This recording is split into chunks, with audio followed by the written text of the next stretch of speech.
የዚህ ቻናል ተከታታዮች እንዴት ናቸው? ዛሬ ለየት ባለ መልኩ ለሴት ተከታታዮቻችን ወይም ደግሞ ስፖርተኞች ብቻ የተዘጋጀ ቪዲዮ ይዤላችሁ መጥቻለሁ። ብዙ ሴቶች መቀመጫቸውን እንዴት አድርገው ማሳደግና ማጎልበት እንዳለባቸው አያውቁም። በእርግጥ መቀመጫቸው ሰውነታቸውን ለማሳመር የሚያምር ሰውነት እንዲኖራቸው ከማድረግ በተጨማሪም የታችኛውን የእግራቸውን ክፍል ጠንካራ ለማድረግ ወሳኝ ከሆኑ ጡንቻዎች መካከል ቢሆንም ያንን ምስል ግን እንዴት ማሳደግ እንዳለባቸው አብዛኞቻቸው አታውቁም። ዩቲዩብ ላይ ወይም ደግሞ የተለያዩ ቦታዎች ላይ ይሄ ምስል እንዴት ማሳደግ አለባችሁ ወይም ደግሞ ይህንን ለማሳደግ ይህን አድርጉ ብሎ ትክክለኛና ዳይሬክት የሆነ ምክር የሚሰጥ ወሳኝ የሚባል ቪዲዮ አላየሁም። ስለዚህ እናንተም ይህንን ማሻሻል ከፈለጋችሁና ይህንን ጡንቻ ማጎልበት ከፈለጋችሁ ይህንን ቪዲዮ እስከ መጨረሻ ድረስ ብትከታተሉት ብዬ እመክራችኋለሁ። የዚህ ቻናል ቤተሰብ ለመሆን የሰብስክራይብ እና የደውል ምልክቷን መጫን እንዳትረሱ። በመጀመሪያ ደረጃ መቀመጫችሁን ወይም ደግሞ ግሉት ተብሎ የሚጠራው ምስል ለምን ማሳደግ እንዳለባችሁና ይህንን ጡንቻ ማሳደጋችሁ ለሰውነታችሁ የሚያመጣውን ጥቅም በደንብ አድርጋችሁ መረዳት ይኖርባችኋል።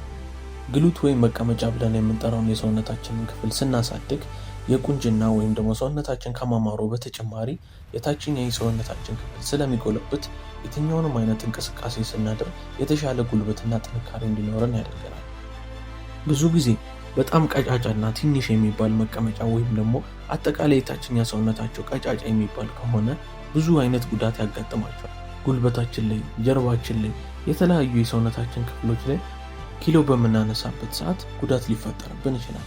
ጠንካራ በሚሆንበት ሰዓት ግን እነዚህ አይነት ጉዳቶች የመፈጠር ዕድላቸውን በጣም እየቀነሰልን ይመጣል። የሚያመጣልን ጥንካሬ እንዳለ ሆኖ ደግሞ የተሻለምና የሚያምር መቀመጫ በሚኖርበት ሰዓት ሰውነታችን ላይም ትልቅ ለውጥ ያመጣል።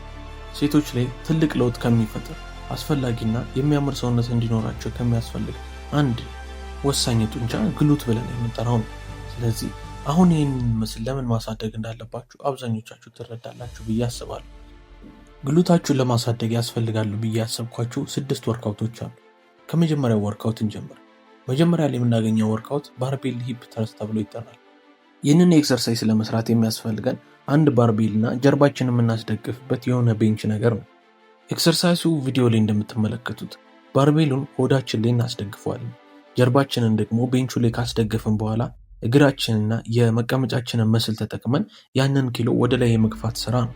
ያ ነው ሂፕ ትረስት ተብሎ እንዲጠራ ያደረገ። ባርቤሉን ይዘን ወደ ላይ በምንገፋበት ሰዓት ላይ አካባቢ ወይም ደግሞ ሙሉ ለሙሉ ወደ ላይ ስንገፋው ለአንድ ወይም ደግሞ ለ2 ሰከንድ ላይ ብንቆይ የተመረጠ ነው። ያኔ ግሉተስ ማክሲመስ የሚባለውን ወሳኙን የአንዱን የመቀመጫ ክፍላችንን ለማሳደግ ይረዳናል እና ይህንን ኤክሰርሳይዝ በምንሰራበት ሰዓት ሰውነታችን ሙሉ ለሙሉ ቀጥ ብሎ መነሳት ይኖርበታል። ወደ ላይ ስንነሳ አጎብጠን ወይም ደግሞ ስለከበደን ብቻ ቀስ እያለና በማይመች ፎርም ሆነን መሆን የለበትም። ምክንያቱም ይሄ ጀርባችን ላይ ትልቅ አይነት ኢንጁሪ ሊያመጣብን ይችላል። ተጠንቅቀን መስራት ይኖርብናል። ብዙ ሰው ይህንን ኤክሰርሳይዝ ሲሰራ የሚሳሳተው ነገር በጣም በፍጥነት መስራት ወይም ደግሞ ከባድ ኪሎ ያደርገውና መስራት የማይችልበት ሆኖ ፎርሙ እንዲበላሽ ያደርገዋል።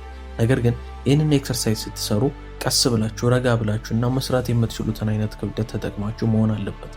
ኤክሰርሳይሱን ከ3 እስከ 4 ሴት ከ8 እስከ 12 ድግግሞች ከሰራችሁት በቂ ነው። ሁለተኛ ላይ የምናገኘው ኤክሰርሳይዝ ባክ ስኳት ይባላል። በጀርባችን ባርቤል ተሸክመን ስኳት መስራት ማለት ነው። ይህንን ኤክሰርሳይዝ በምንሰራበት ጊዜ በደንብ ጉልበታችን እንዲያሰራን ከታች የሆነ የምንደገፍበት እንጨት ነገር ብናዘጋጅ ጥሩ ነው። እዛ ላይ እንቆምና ስኳት እንሰራለን ማለት ነው። ያንን በምናደርግበት ሰዓት ኤክሰርሳይሱ ከኳድ በተጨማሪ ግሉታችንን እንዲያተኩር እናደርገዋለን ማለት ነው። ለዛም ነው ይሄ ኤክሰርሳይዝ በብዙ ሳይንስ ጆርናሎች አስፈላጊና ወሳኝ ተብሎ የሚወሰደው። ይህንን ኤክሰርሳይዝ ስትሰሩ ጉልበታችሁን በጣም እያጠፋችሁት ወይም ደግሞ ልክ ባልሆነ ፎርም መሆን የለበትም።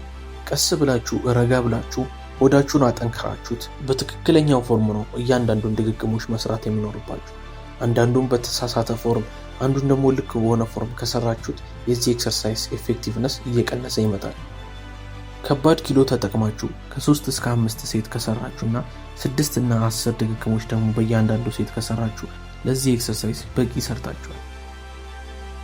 ሶስተኛ ላይ የምናገኘው ኤክሰርሳይዝ ሮሜኒያን ዴድሊፍት ተብሎ ይጠራል። ይሄ ኤክሰርሳይዝ እንደ ሌሎቹ ዴድሊፍት አይደለም። በእርግጥ አሰራሩና ፎርሙ አንድ አይነት ቢሆንም እዚህ ኤክሰርሳይዝ ላይ ጉልበታችንን ማጠፍ የሚባለውን ነገር እንቀንሰዋለን። ድሮ ዴድሊፍት ስንሰራ ጉልበታችንን አጥፈን ሙሉ ለሙሉ ክብደቱን ለማንሳት ነው የምንሞክረው። እግራችንን ሙሉ ለሙሉ ቀጥ እናደርገውና ኪሎን ለማንሳት እንሞክራለን። ይህንን በምናደርግበት ጊዜ የእግራችን የጀርባ ክፍል የሆነውን ሃምስትሪንግ እና ግሉታችንን በደንብ አድርገን እናሰራዋለን። ነገር ግን እኛ ይህንን ኤክሰርሳይዝ የምንጠቀመው ሃምስትሪንጋችንን ለማሰራት አይደለም። ይህንንም ኤክሰርሳይዝ ስትሰሩ ሃምስትሪንጋችሁን በጣም አቃጥሎ የሚሰማችሁ ከሆነ አሰራራችሁን ትንሽ ማስተካከል ይኖርባቸዋል። ሙሉ ለሙሉ ዳምፔሉን ወይም ደግሞ ባርቤሉን ይዛችሁ ከመነሳት ተቆጠቡ። ማለትም አጫጭር ሬንጆችን ስትሰሩ ሞር ከሃምስትሪንጋችሁ በተጨማሪ ግሉታችሁ በደንብ እየሰራ ይመጣል፣ ወይም ደግሞ ግሉታችሁ ጋር እየተሰማችሁ ይመጣል። ያንን ስታደርጉ የተሻለ ለውጥ ታያላችሁ። ይህንን ኤክሰርሳይዝ 3 እና 4 ሴት ከ8 እስከ 12 ድግግሞች መስራት ያስፈልጋል። አራተኛ ላይ የምናገኘው ቡልጋሪያን ስፕሊት ስኳት ብለን የምንጠራው ኤክሰርሳይዝ። ኤክሰርሳይዙን ቪዲዮ ላይ እንደምትመለከቱት 2 ዳምፔሎችን እናዘጋጃለን፣ ትንሽ ከበድ የሚሉ ማለት ነው። እነዛን ዳምፔሎች ይዘን አንድ እግራችንን ቤንች ላይ በማስቀመጥ ለንጅ ወይም ደግሞ ቡልጋሪያን ስፕሊት ስኳት ተብሎ የሚጠራውን ኤክሰርሳይዝ እንሰራለን ማለት ነው። አንዱን እግራችንን ሰርተን ስጨርስ እያቃየርን ሁለቱንም እግሮች በተመሳሳይ ድግግሞች እንሰራቸዋለን ማለት ነው። ይሄ ኤክሰርሳይዝ እግራችንን ከማሰራት በተጨማሪ ግሉታችንንም ስለሚያተኩር ግሉታችንን በዚህ ሙቭመንት ውስጥ ኢንቮልቭ ስለሚያደርግ ስፖርቱን ስንሰራው የተሻለ ስሜትና የተሻለ ለውጥ እንድናይ ያደርገናል። ነገር ግን ይህ ኤክሰርሳይዝ ለሴቶች ከበድ ሊላችሁ ይችላል። ስለዚህ ዳምፔሉን ለመጠቀም ትችላላችሁ። ሙሉ ለሙሉ ሰውነታችሁን ብቻ ተጠቅማችሁ ቡልጋሪያን ስኳት ማድረግ ትችላላችሁ፣ እያቀያየራችሁ ማለት ነው። አቅሙ ካላችሁ ቀለል ያሉ ዳምፔሎችን ተጠቅማችሁ መስራት ትችላላችሁ። ነገር ግን ብዙውን ጊዜ ስፖርቱ ከባድ ስለሚሆንና ስለሚያሰለች ባዶ መስራት ይቻላል። 8 እና 12 ድግግሞች በእያንዳንዱ 3 ሴቶች መካከል ከሰራችሁት በቂ ነው። አምስተኛ ኤክሰርሳይዝ ግሉት ብሪጅ ተብሎ ይጠራል። ይህንን ኤክሰርሳይዝ ለመስራት ምንም አይነት የስፖርታዊ መሳሪያ አያስፈልጋችሁ። በመጀመሪያ በጀርባችሁ ለጥ ብላችሁ ተኛላችሁ፣ ምንጣፍ አዘጋጅታችሁ ማለት ነው። ከተኛችሁ በኋላ እግራችሁን ወይም ደግሞ ጉልበታችሁን ታጥፉታላችሁ። ከዚያም ሰውነታችሁንና መቀመጫችሁን ብቻ ተጠቅማችሁ ወደ ላይ ለመነሳት ትሞክራላችሁ። መቀመጫችሁን ወደ ላይ እየገፋችሁት ማለት ነው። ያንን በምታደርጉበት ሰዓት ይሄ ኤክሰርሳይዝ ለይቶ መቀመጫችሁን ወይም ደግሞ ግሉታችሁን በደንብ አድርጎ እንዲያሰራው ያደርገዋል። ሰውነታችሁን ብቻ ተጠቅማችሁ ስትሰሩ ከቀለላችሁና ከዛ በላይ መጨመር ከፈለጋችሁ ባርቤል ተጠቅማችሁ ያንን ባርቤል እየገፋችሁት መስራት ትችላላችሁ። 6ኛውና የመጨረሻ ኤክሰርሳይዝ ኬብል ኪክ ባክ ብለን የምንጠራው ነው። ይህንን ኤክሰርሳይዝ ለመስራት የኬብል ማሽን ያስፈልጋችኋል። የዛን ኬብል ማሽን ገመድ ተጠቅማችሁ እግራችሁን ታስሩታላችሁ። ያ እግርን ካሰራችሁ በኋላ ሙሉ ለሙሉ እግራችሁን ቀጥ አድርጋችሁ በትንሽ ኪሎ ተጠቅማችሁ ማለት ነው ያንን ኬብል ወደ ላይ ለመግፋት ወይም ደግሞ ወደ ኋላ ለመግፋት ትሞክራላችሁ። ያሁኑ የነገርኳችሁ ነገር ሞር ቀለል እንዲላችሁ ቪዲዮ ላይ ተመልከቱት።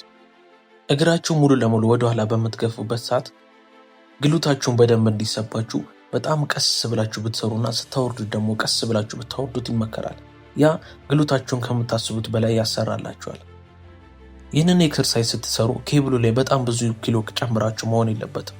ቀለል ባለ ኪሎ ተጠቅማችሁ በትክክለኛ ፎርም ከሰራችሁት ለዚህ ኤክሰርሳይዝ በቂ ነው። ኤክሰርሳይሱን ለ3 ሴት ከ12 እስከ 15 ድግግሞች ከሰራችሁት በቂ ነው። አሁን ጉልታችሁን ወይም ደግሞ መቀመጫችሁን እንዴት ማሳደግ እንዳለባችሁ ታውቃላችሁ።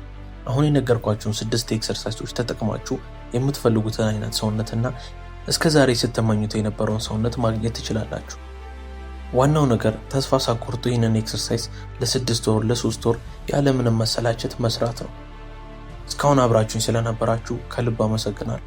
ቀጣይ እንድሰራላችሁ የምትፈልጉት ቪዲዮ ካለ በኮሜንት ስራ አሳውቁ። የዚህ ቻናል ቤተሰብ ለመሆን የሰብስክራይብ እና የደውል ምልክቷን መጫን እንዳትረሱ።